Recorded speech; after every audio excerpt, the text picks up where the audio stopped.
За сайн байцгаана уу? Бүгдээрэнд нь энэ орой мэндийг хүргэе. За ээлжит лайва эхэлчээд байж байна. За ингээд 200 хүн хүртэр төр хүлээж байгаад гол одоо ярианд орноо. За тэр болтол төлөө бүгдээрэнд нь эрүүлийн аз жаргал сайн сайхныг хүсье. Зоригтой, золбоотой, зоостой байхын ерөөл дэвшүүлье. Төлөө cheers цумбол. За одоо 183 хүн байна. За тэгээд пив, вино баг зэрэг уухад биеийн сайн гэж байгаа.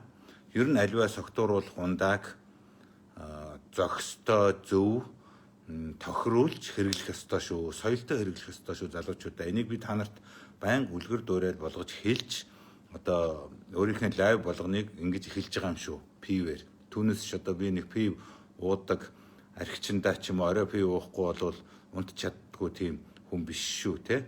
Гол нь одоо манай залуучууд соёлтой тохируулж хэрэглэж сураасаа гэж үлгэр дуурайл үзүүлж зориуд ингэж байгаа юм шүү. Энийг бас зөвөр ойлгоорой те. За ингээд бүгдээрэнд нь дахин эрүүлийн аз жаргал сайн сайхан бүхнийг хүсэн өрөөё. 530 хүн болсон байна. За ингээд ярианд орё. Монгол улсад үнэхээр одоо шинжлэгч, манлайлагч, удирдагч тийм хүн хэрэгтэй байна.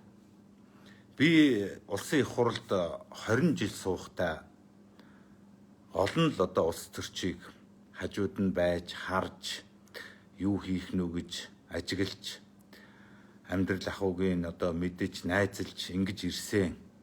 Яг үнэндээ болвол тэр одоо манай лидерүүд бол улс орныхоо төлөө гэсэн сэтгэл зүрхтэй тийм хүн байгаагүй юм шүү.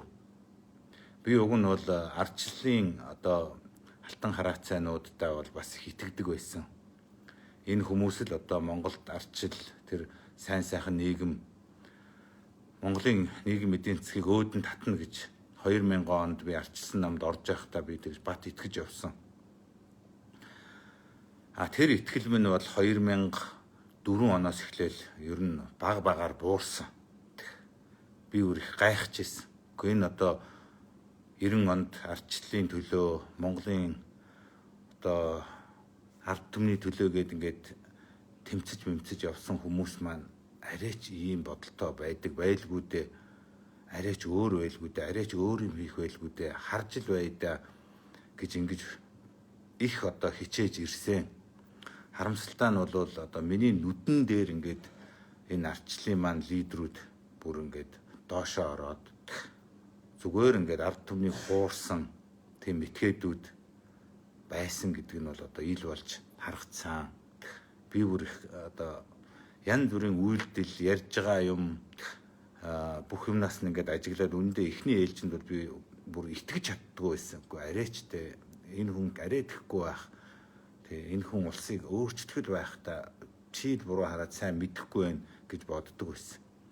Гэтэл яг үнэн хэрэг дээрээ бол одоо манай ардчлалын алтан хараацайнууд бол энэ ардчлалын төлөө гэж гарч ирсэн ардчилсан намыг хувийн эрх ашиг одоо бизнесийн бүлэглэлийн гартал өгсөн юм байна лээ. Тэгээд тэр хүмүүс бол ерөөсөө 3 эрэмб дараал тэр хүмүүст байд юм байна лээ. Нэгдүгээр өөрийгөө л бодно. Хоёрдугаарт өөрийгөө л бодно.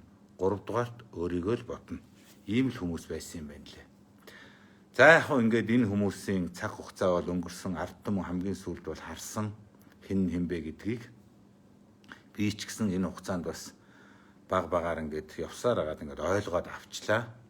За одоо би энэ одоо жишээлбэл ардчилсан намыг яаж харж байгаа гэхээр ардчилсан нам бол ямар ч лидергүй болжээ. Үнэхээр одоо авъя ч гэсэн гаргая ч гэсэн одоо лидер алга.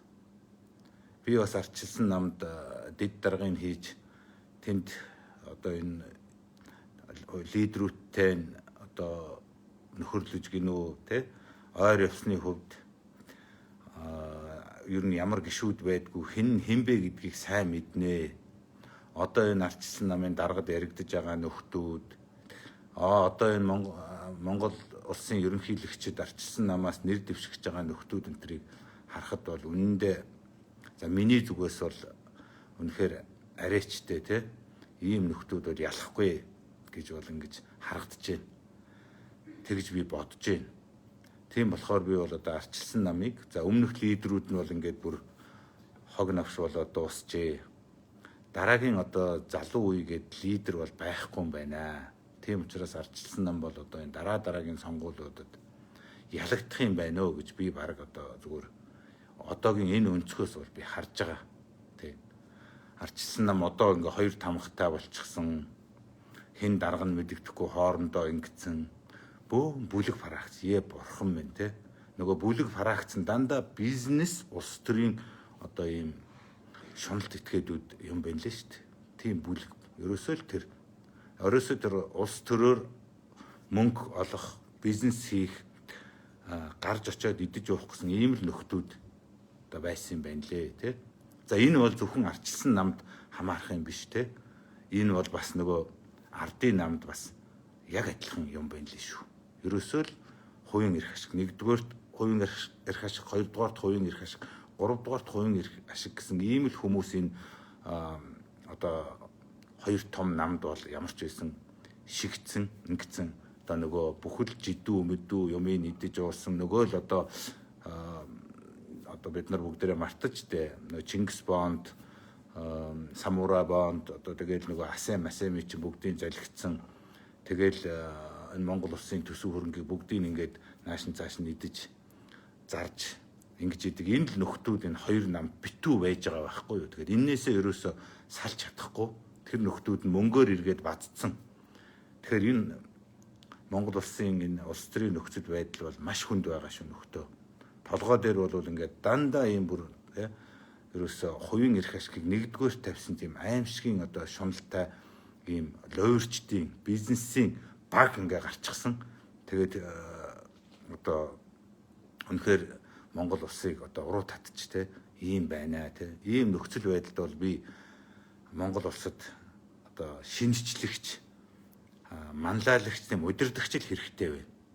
Тийм хүн гарч ирж л энэ бүх юмыг оронгоор нь өөрчилж Монгол улсыг нэг аврах ийм л боломж байна.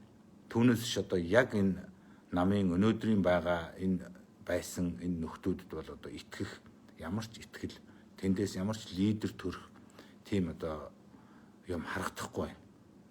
Тэр ялангуяа би бол ардчилсан намаа хэлж байгаа. Дотор нь бас байж бүгдийг мэдж тандгийн хувьд. За миний одоо бас анхны одоо сэтгэлээ өгсөн гинөө анхны хайр гинөө ардчилсан нам маань бол үнэхээр доош орчлоо та нар. Бүр ямар ч лидер алах, ямар ч зохион байгуулалт алах. Танайх бол тэр одоо ардчилсан намтай энэ бүлэг фракцтай ингээ идэгдээд дуусчиж одоо ингээд нэг 2-3 хүний хэрүүл маргаан тоглоом тэг ардын намын тоглоомд ороод дуусч гин шүү. Тийм болохоор би одоо үнэхээр харамсаж байна. Тэг.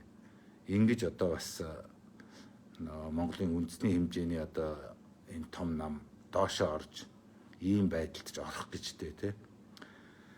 Үнэхээр ингээд доторх тэр фракцуудын тэмцэл тэр бизнес улс төрийн бүлэглэл нь аймаар байсан учраас би гараад байсан шүү дээ. Үнэндээ бол намайг бол маш их хавчсан шүү дээ ер нь. Би тийм бүлэглэл фракцад ордог тэднэртэй нийлж идэж уух гэсэн ийм шуналт хүсэлтэй хүн биш шүү дээ. Тийм болохоор л намайг хавчиж гадуурхаал гаргасан.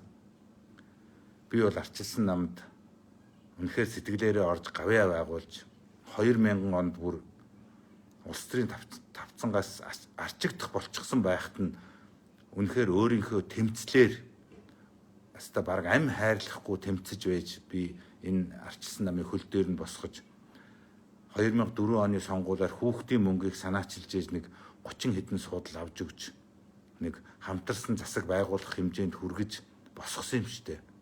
Тэрнээс хойш бас нэг ингэж алдаг оног ингэж явж байгаа л тэгэл ингээл 12 онд навсаатал ялагдлаа штэ. Яг үнэндээ бол 16 онд шүү дээ навсаатал ялагдлаа штэ. Би бол ардчилсан намыг босгосон хүн шүү. Амьдруулсан хүн шүү. Өдий зэргийн болгоход миний хувь нэмэр их орсон шүү. Харамсалтай нь миний тэр одоо сэтгэл, тэр зүрх, тэр одоо үйлсийг ерөөсөө үнэлээгүй. За үнэлнэ гэдэг нь одоо би юу гэдгийг тэднэрээс мөнгө төгрөг нэхэд байгаа юм биш те. Гэхдээ би бас энэ улс төрдөө одоо идэвхтэй явж энэ улс орныг одоо өөрчлөх тийм боломж нөхцөлд хувь нэмэр оруулъя гэж бодож явсан боловч намайг шахаж авчиад гаргасан шүү дээ. Энд бол би одоо эргээд би харахад тий би бол яг уу маш их алдаа дутагдал гаргаж ирсэн байна. Би бол ардчилсан намд одоо өөрийнхөө хувь заяаг одоо би чинь их хурлын гишүүн ардчилсан намд орсон шүү дээ. Хувь заяаг холбоод би бол алдсан байна гэж би бол одоо өөрөө бас тэгж харж байгаа шүү. Яг энэ өнцгөөс. Тий. Хэрвээ би одоо магадгүй ардын намд орсон бол би дүндээ жанцсан шиг их хурлын гишүүн явж явах чинь билүү. Ядахтаа л одоо 4-5 сонгогдсон ингээ явж явах юм билүү. Магадгүй ерөнхий сайдч байх юм уу? Ерөнхийлөгч болцсон байх юм билүү? Ийм байх хэмжээний л одоо уг нь тийм сэтгэл зүрхтэй, зоригтой, дайчин, тэмцэгч ийм л уг нь хүн юм байна да. Байсан байгаамдаа би өөрийгөө би бас тэгж үнэлж, тэ магтаж өнгөрч бодож явдаг хүн шүү. Одоо уучлаарай тэ. Би их өөрийгөө үнэлдэг хүн.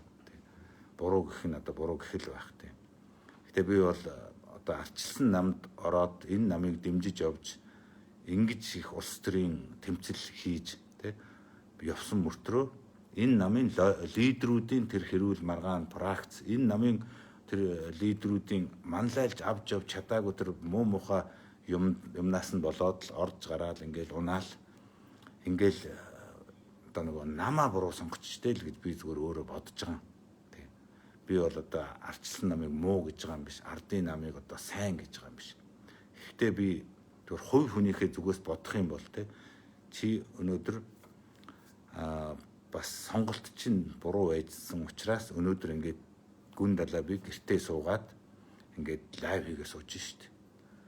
Би ардын намд тэр 2000 онд гинөө за тэгэхэд намайг тоохгүй байсан байх. Магадгүй 2004 он, 6 онд одоо 8 онд ардын намд орцсон байсан бол өнөөдөр би их хурлын гишүүн, их хурлын эндэр дээрээс өнөөдөр энэ хэлэх үгээ хэлээд болохгүй байгааг шүүмжлээд ингээд тэр орсон нам дотроо бас яриад үгүй та нар минь ингэж хийх ёстой, ингэмээр бай.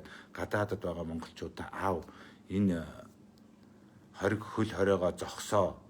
Одоо энэ ханиаданд ингэж дарлуулж ингэж хамаг юм зогсоож болохгүй. Одоо эрдэнэтэй инг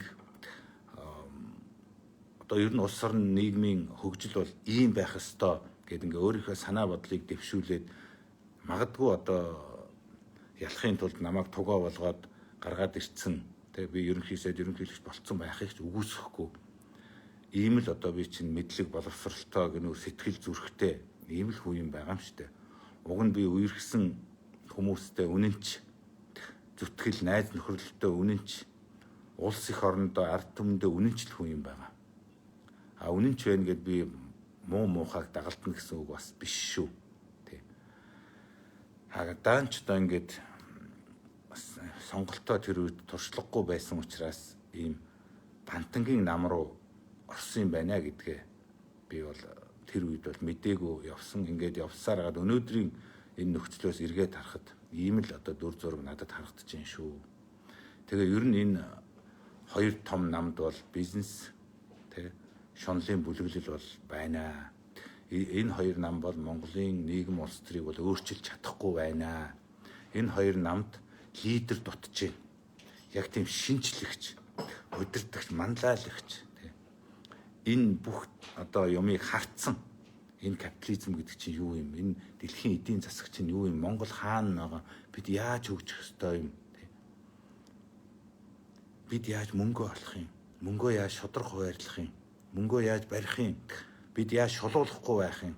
Бид яаж энийг даваад гараад дагуулж тонгорох юм гэсэн энийг л мэдсэн тийм удирдагч манлайлагч энэ Монгол улсад аль ч намд нь хэрэгтэй байгаа. Тэгээ тэр нь даанч одоо алга байна. Тэгээ би энэ ардчилсан намынхныгаа хэлэхэд за та нар минь те энэ сонгуул ирэх сонгуулиудад энэ янзаараа байх юм бол нэвт ялагдана да. ер нь улс төрийн хүчнийг ялалтанд хүргэдэг ганц л фактор байдгийн шүү. Маш том фактор. Тэр нь бол тэр лидер, манлайлагч, тэр шинжлэгч нь байдаг юм шүү. Түүнээс ч одоо хэн нэгнийг гаргаад ингээд гэх юм бол хизээч үгүй шүү. Би бол одоо ингэж л дүгнэж ойлгож байгаа шүү. Би бол ардын намыг маш хүчтэй нам болчлоо. Маш мөнгөтэй болчлоо. Маш их эрх мэдэлтэй болчлоо. Маш их туршлагатай болчлоо. Тэгэхээр энэ эднэр бол ингээд массаараа энэ арчлал гинүү, энэ бусад жижиг намууд гинүү, энэ болгоныг ингээд та нарын эсрэг тий ардчилсан намынхны эсрэг тоглуулад, саналыг хураалгуулад, саналыг хуваагдуулад ингээд л дундаас нь массаараа зохион байгуулалтаараа ашиг олоод ялж гарч ирээл ингээд дийлдэхгүй цаашдаа явах ийм л улс төрийн том хүчин болчлоо гэж би зүгээр улс төрчийн хувьд харж дүгнэж байгаа юм шүү. Тийм учраас өнөөдөр арчилсан намд үнэхээр гайхамшигтай тийм удирдахч гарч ирж ээжл, тийм манлайлах шинжлэгч гарч ирж ээжл тэр ард түмнийг өөртөө татаж энэ их одоо цул хүч болцсон мөнгөтэй, эрх мэдэлтэй, юу ч хийхээс буцхай байсан одоо ялах ёстой өрсөлдөгч ардын намыг ялах ёстой байхгүй юу? Тэгэхгүй юм бол чадахгүй. Тийм учраас бол одоо би бол арчилсан намд энэ янзаараа, ийм маягаараа байх юм бол маш муу, маш бага ирээдүй байна. Ер нь явандаа бараг улс төрийн тавчингаас арчигдаж мэдхээр байна гэж хэлж анхааруулж байгаа юм шүү. Өнөөдөр үнэхээр Монгол улсад шинжлэгч, манлайлагч, удирдахч хэрэгтэй байна. За ингээд эрүүл мэндийн сайн сайхныг хүсье. Бүгдээрээ зоостой, золбоотой, зоригтой байхын ерөөл төвшүүлье. Тохируулж хэрэглээрэй найз нараа.